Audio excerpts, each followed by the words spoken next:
V-Guard presents कौन जीत रहा है, को पावर्ड बाय सेंसोडाइन एंड विमल। बोलो जुबां केसरी। राजस्थान में लोकसभा के चुनाव पूरे हो चुके हैं। अब इंतजार है तो सिर्फ नतीजों का। ये नतीजे प्रदेश के दोनों ही बड़े दलों के उम्मीदवारों से कहीं ज्यादा बड़े चेहरों के लिए अहमियत रखने वाले हैं। चुनाव के नतीजों में अगर बीजेपी की हैट्रिक होती है तो यहाँ मौजूदा नेतृत्व की बल्ले बल्ले होने वाली है, तो वहीं नतीजों में ऊंच नीच होने पर विरोधी दल के नेताओं के हावी होने की आशंका भी जताई जा रही है।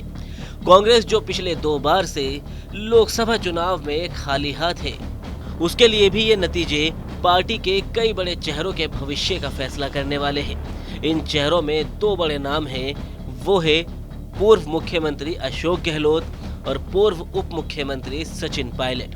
माना जा रहा है कि नतीजों से इन दोनों नेताओं के बीच अदावत एक बार फिर से बढ़ सकती है। राजस्थान कांग्रेस में गहलोत और पायलट की अदावत काफी पुरानी है। 2018 विधानसभा चुनाव से पहले कांग्रेस के तत्कालीन अध्यक्ष राहुल गांधी ने इस खाई को पाटने की पुरजोर कोशिश की थी, लेकिन नतीजों के बाद जब कांग्रेस बहुमत के करीब और सरकार बनाने की स्थिति में पहुंची तो मुख्यमंत्री के चेहरे को लेकर दोनों ही दल के नेता आमने सामने हो गए। और जहां एक तरफ अनुभव था तो वहीं दूसरी तरफ युवा नेतृत्व की मांग थी, लेकिन जीत हुई अनुभव की और अशोक गहलोत को प्रदेश की कमान सौंपी गई। सरकार के अगले 5 साल संकट वाले ही रहे। आखिरी दौर में तो फिर सचिन पायलट ने बगावत का झंडा तक बुलंद किया, लेकिन यहाँ फिर कांग्रेस आलाकमान की दखल अंदाजी ने भले ही बिखराव से पार्टी को बचा लिया हो, लेकिन वो इतिहास बनाने में पीछे रह गई।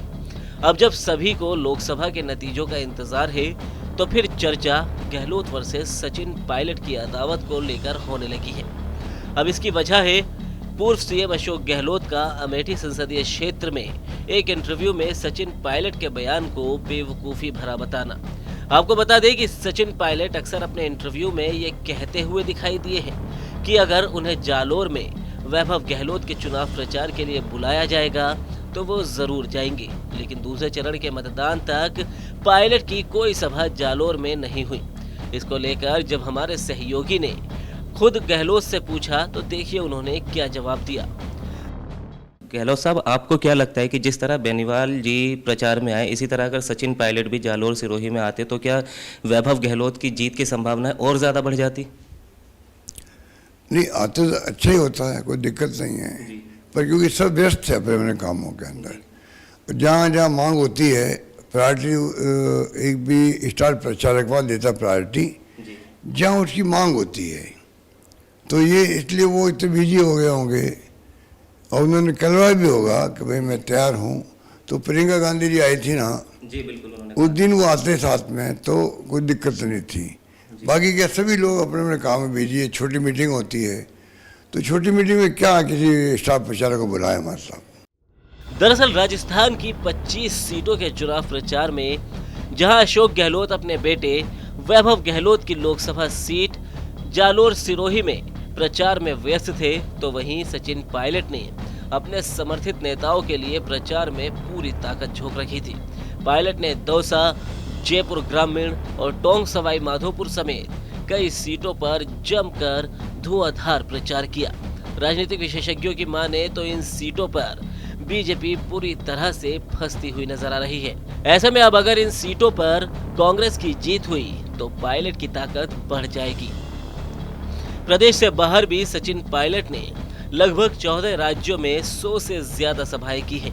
अब जहां पायलट ने प्रचार किया और जहां पूर्व मुख्यमंत्री अशोक गहलोत ने जोर लगाया, दोनों ही नेताओं की इन सीटों पर जीत और हार बड़ी मायने रखने वाली है। वीगार्ड प्रेजेंट्स कौन जीत रहा है, को पावर्ड बाय सेंसोडाइन एंड विमल। बोलो जुबां केसरी।